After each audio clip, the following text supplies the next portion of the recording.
Hola, ¿qué tal? ¿Cómo están? Les saluda Verónica Insausti y esto es Nuestra América en Disputa, un programa que va en vivo y en simultáneo por la señal de Telesur y nuestraamérica.tv.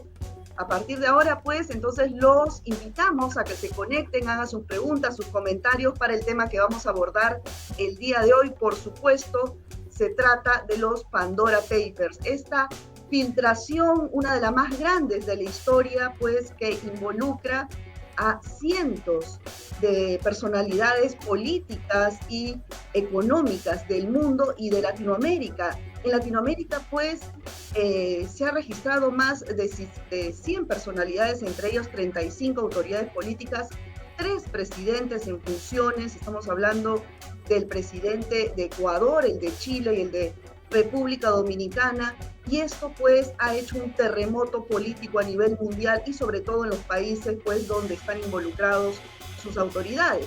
Para conversar sobre ello justamente nos acompaña desde Chile Esteban Silva de de Fundación Constituyente 21, y Pablo Iturralde desde Ecuador del Centro de Derechos Económicos y Sociales CEDES. Muchas gracias a ambos por estar aquí. Gracias. Bueno, Gracias. empezamos contigo, Pablo. ¿Qué pasa con Guillermo Lasso? Se le han encontrado 10 empresas offshore, varias de ellas en Delaware, y bueno, hay una legislación ecuatoriana que dice concretamente que ninguna autoridad política ni funcionario puede tener empresas offshore. Entonces, ¿esto es motivo para una vacancia? Sí, ¿qué tal, Vero? Y muchas gracias. Hola también, Esteban, y a la audiencia. Hola, ¿qué tal? A ver, lo que pasó es que el actual presidente Guillermo Lasso ya había sido mencionado en los Panama Papers. Ahí se había mencionado 10 offshore. ¿Sí? Y lo que pasa es que para poder presentarse a las elecciones del año 2017, Guillermo Lasso tenía que deshacerse de todas sus compañías, acciones, inversiones en algún paraíso fiscal, porque en Ecuador, por consulta popular, se decidió prohibir cualquier posibilidad de un nexo con empresas offshore de funcionarios públicos y candidatos. Entonces, esta nueva publicación del consorcio de periodistas lo que dice revela que lo que sucedió en realidad fue que se deshizo Lasso de algunas empresas, pero que se transfirieron a Dakota del Sur, que es otro paraíso fiscal, ¿sí? Ahí se han creado 2 fideicomisos en Dakota del Sur que han puesto, digamos, en duda la posibilidad de que Lasso tenga paraísos fiscales. Lasso ya se ha pronunciado, ha dicho que lo que pasa es que estos paraísos fiscales ya no son de él, ¿no? Pero la Asamblea Nacional, distintos actores de sociedad civil en el país están solicitando lo obvio, una investigación, como se está haciendo en cualquier país donde están vinculados sus altas autoridades, para poder demostrar que esto no es así. No, en realidad sería muy sencillo de demostrar. Lo único que tiene que hacer Lasso es mostrar, publicar, transparentar qué es lo que pasó con la liquidación de sus empresas. Porque solamente hay 2 opciones. O las vendió, se deshizo vendiéndolas, entonces por lo tanto esos recursos deberían estar depositados o esas propiedades deberían estar registradas en algún registro público del mundo, ¿sí? O las regaló, ¿no? Porque si no, no es posible explicar dónde pueden haber quedado.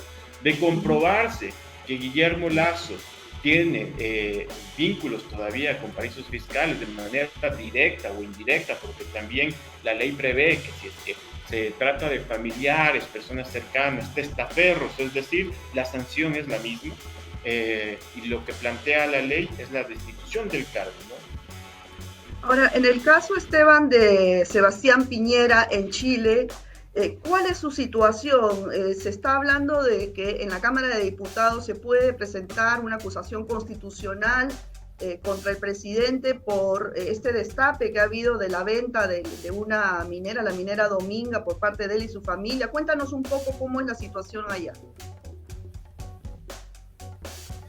Bueno, es importante precisar, tú lo señalaste al comienzo del programa, ¿no?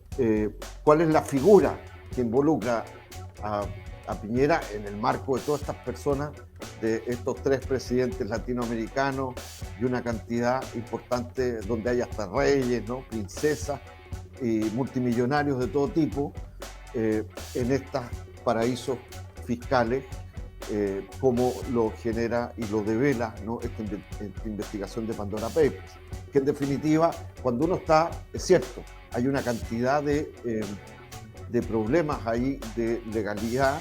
Hay algunas que no son legales, que son legales como transacciones, pero evidentemente cuando se están paraísos fiscales en general es porque se busca, ¿no? Escapar de impuestos, ¿no? Evadir impuestos o esconder las transacciones y operaciones económicas. En este caso lo que ocurrió, para ir al tema, ¿no? Es que Piñera, las empresas de Piñera y familia, ¿no? Aparecen comprando, ¿no? Una minera, que es la minera Dominga, ¿no? En la última parte, son 3 operaciones de una transacción, ¿no?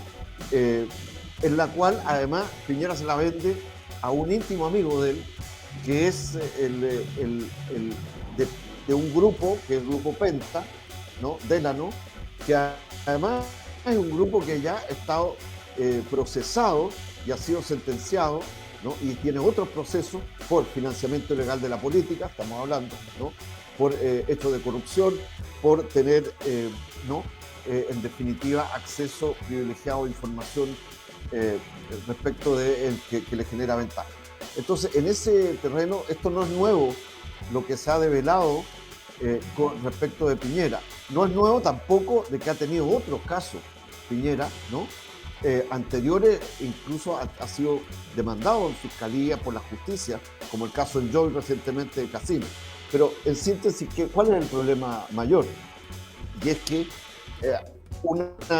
la tercera cuota de la operación de compra estaba determinada, ¿no?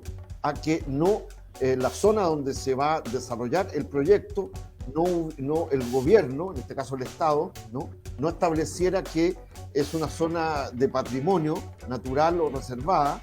Por lo tanto, y eso se hizo, que finalmente no lo estableció, durante el gobierno de Piñera, el primer mandato. Es decir, aquí hay claramente, ¿no? Una acción de Piñera como presidente del país, ¿no? Al mando del país, ¿no? Que favoreció finalmente sus propios negocios y esta transacción. Entonces, en síntesis, estamos ante una acusación política, además de todas las implicancias penales que puede tener, evidentemente, en la justicia, una investigación exhaustiva y un proceso. Estamos ante una acusación política por notable abandono de deberes, no me cabe la menor duda, pero también por usufructuar de un cargo respecto, ¿no? De la soberanía del país con las proyecciones que esto tiene. Y entonces hoy día hay en la Cámara de Diputados, ¿no? Ya un acuerdo de los principales grupos parlamentarios opositores, por lo tanto las firmas para presentar de diputadas y diputados ya están para presentar la acusación constitucional, ¿no? Y yo creo que hay una mayoría en la Cámara de Diputados al menos, ¿no? Opositora, que pudiera abrir la posibilidad de la destitución de Piñera en términos reales.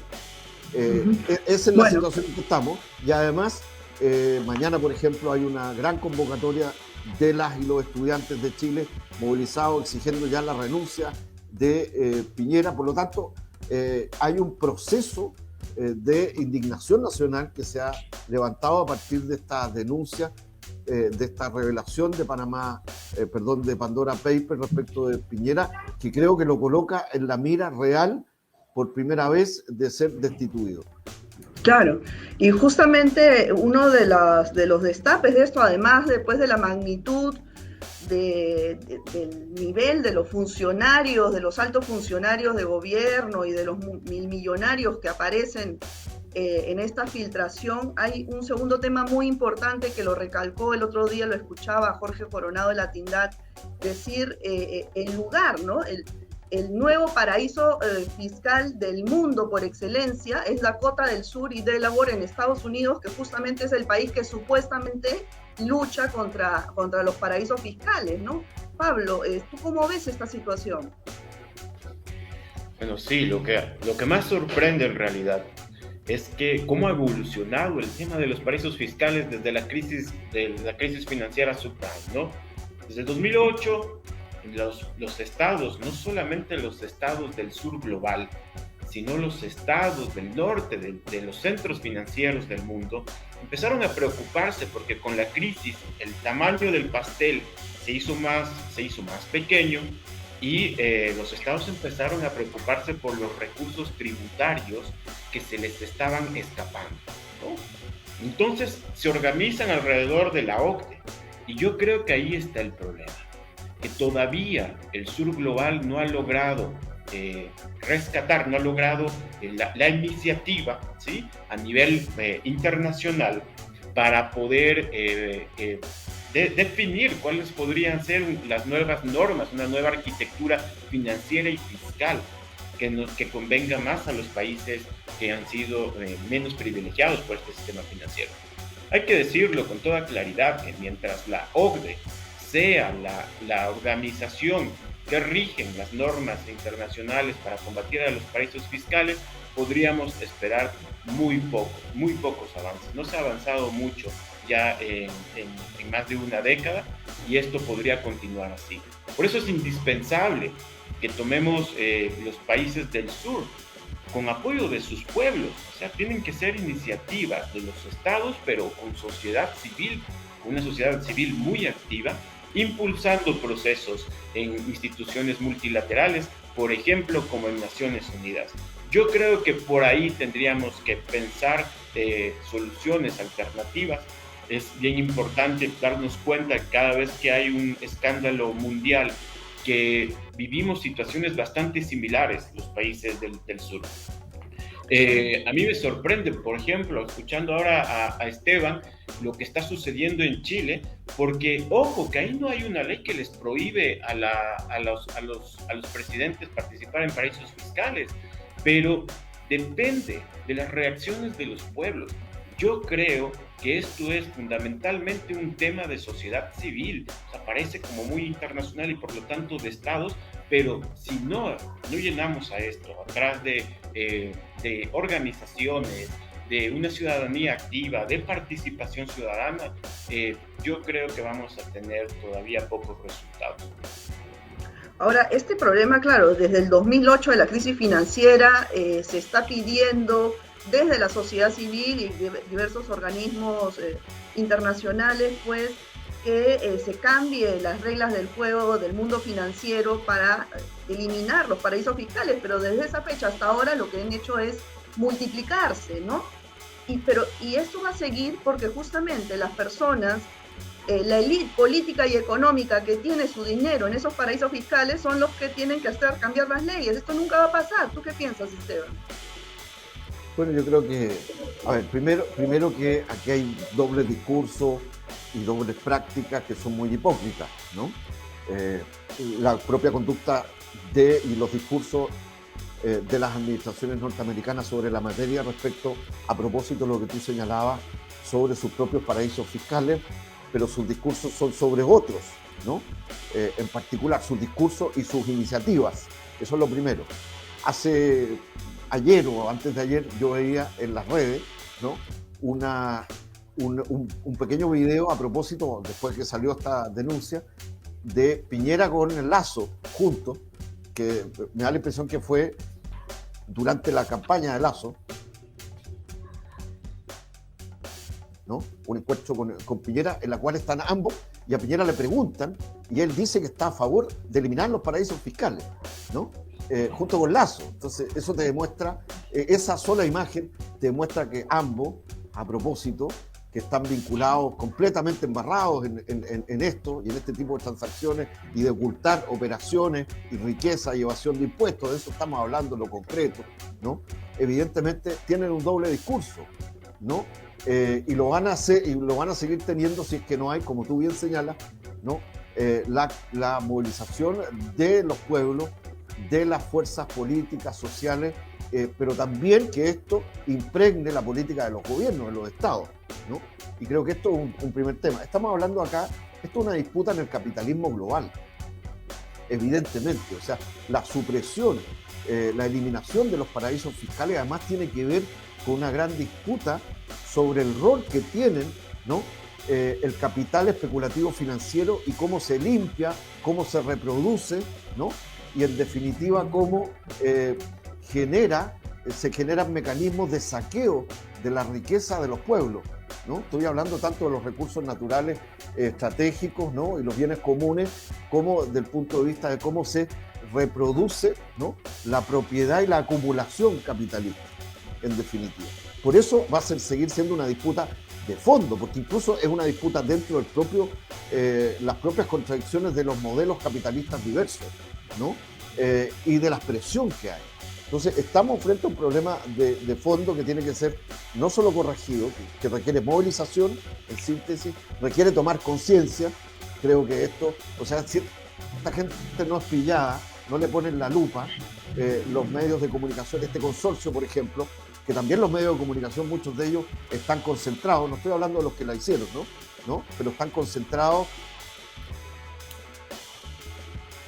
y son en definitiva, además, ¿no?, digitados por sus dueños, por quienes tienen el poder en ellos, y muchas veces esto está completamente invisibilizado. Entonces, ahora que les pusieron la lupa, viene una reacción, y evidentemente esto requiere de readecuación también de la justicia y la administración de justicia, la fiscalía, las formas en que se investiga este tipo de delitos. Estamos hablando de delitos, de eso estamos hablando.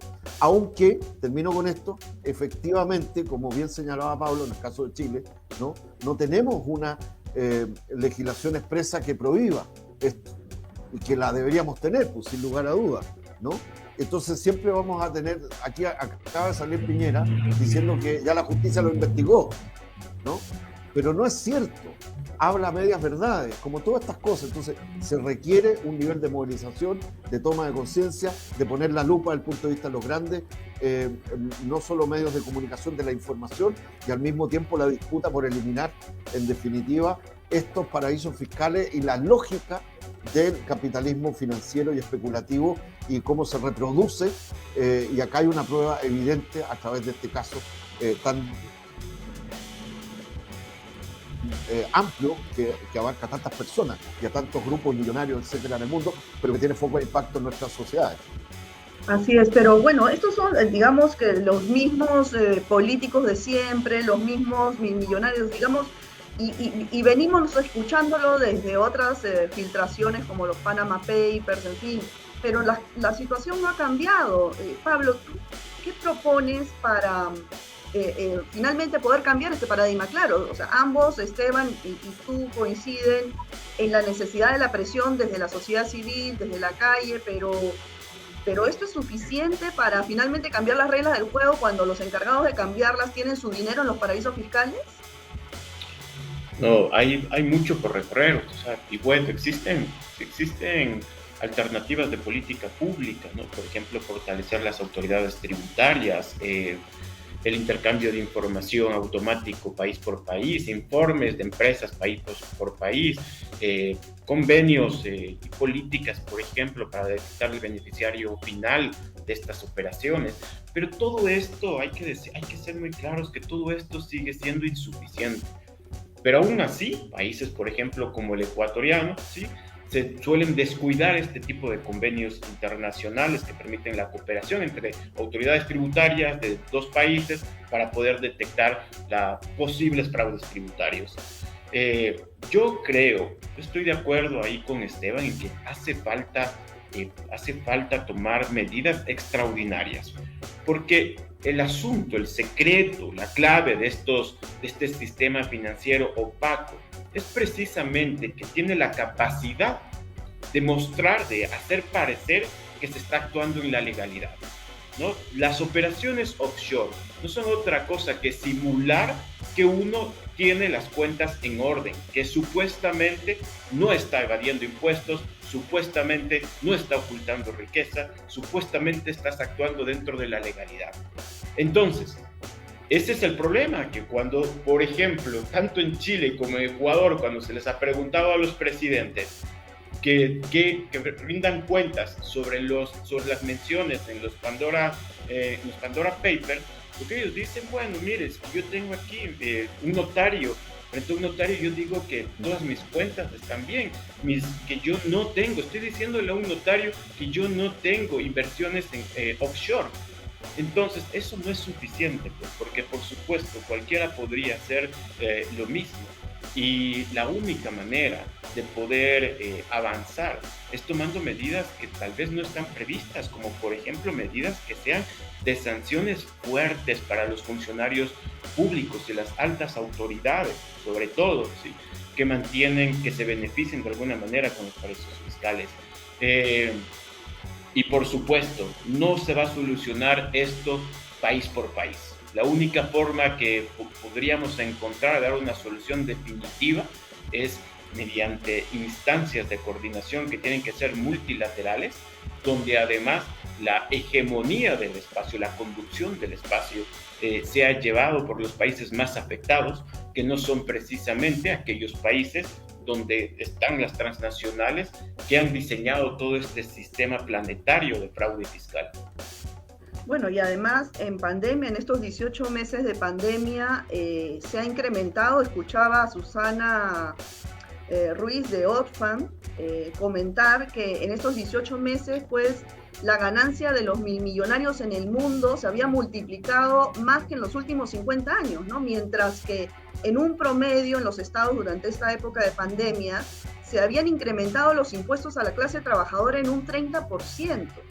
Este choque, Esteban, o este mundo paralelo entre los beneficios que goza la élite política y económica en el mundo y la realidad de la clase trabajadora, ¿tú crees que en algún momento va a ser un choque para una revolución? Estamos hablando de una revolución que se puede avecinar.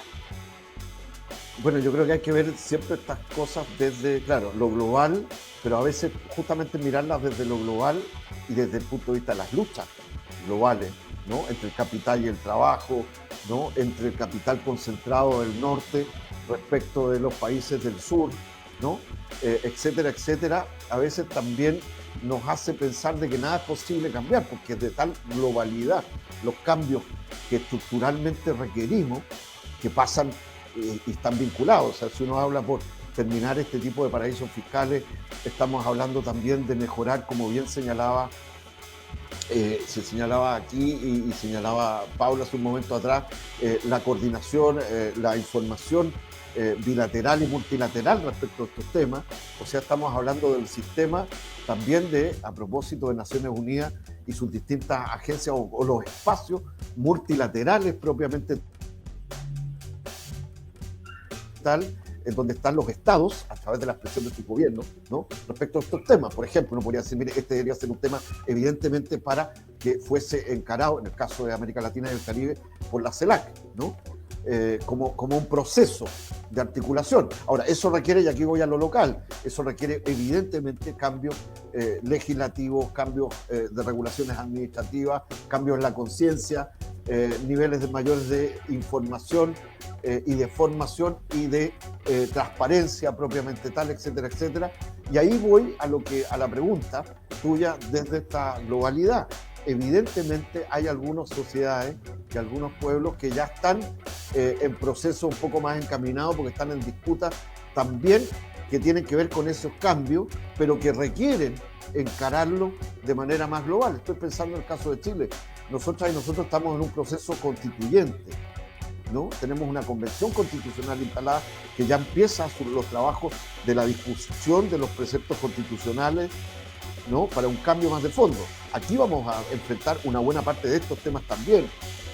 Por eso no es menor una posibilidad de que Piñera sea acusado y sea destituido, porque creo que también este otro elemento que también señalaba Pablo, que es muy relevante. Estoy leyendo aquí, alguien pone fuera Lazo, creo que así le escuché al ex candidato presidencial, además ecuatoriano ayer, ¿no? Y a otros dirigentes sociales, etcétera. O sea, el tema de cómo reacciona el pueblo, los pueblos y una sociedad para protegerse y proteger y recomponer una mínima relación, ¿no?, frente a la corrupción es fundamental.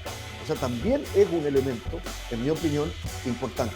En síntesis, yo creo que hay crisis sucesivas que van generando estallidos, movilizaciones sociales y populares, tomas de conciencia, cambios en legislaciones, cambios institucionales, pero que evidentemente, ¿no?, si van articulándose en un todo, evidentemente requieren de un cambio que es mucho más global en el capitalismo global y particularmente en la hegemonía del capitalismo especulativo y financiero del capital del norte global hacia los países del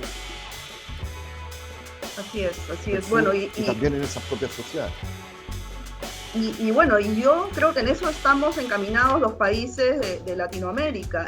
Lamentablemente, Pablo, Esteban, se nos ha ido el tiempo de este programa. Hay mucho más por conversar y me imagino que en el transcurso de los días y las semanas, estos 12 millones de documentos que se han filtrado van a salir, digamos, esclareciendo sobre personajes, sobre empresas y, bueno, por supuesto que aquí en este programa los vamos a seguir abordando y analizando. Muchas gracias, Esteban Silva y Pablo Iturralde, por acompañarnos en esta oportunidad. Con ustedes, gracias, amigos, nos vemos en una próxima emisión de Nuestra América. Cuídense mucho.